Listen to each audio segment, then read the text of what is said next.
walk through how to create a Google Calendar for each of your classes. First thing you want to do when you're on the Google Calendar page is up here in the top right corner, make sure that you are signed in to your Google account. Next, we can go over to this little gear, the settings menu, and from there we can go to your settings, and then on the left, we'll go to add a calendar, create a new calendar. I'm just going to call this add your class name. So you would put whatever your class name is. If you want a description, you can do that. Then go to create the calendar. It'll create the calendar. At the bottom, you can go down to configure, or you can always come back into that later.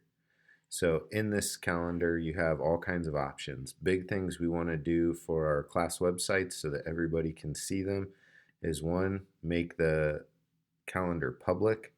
We'll just say okay.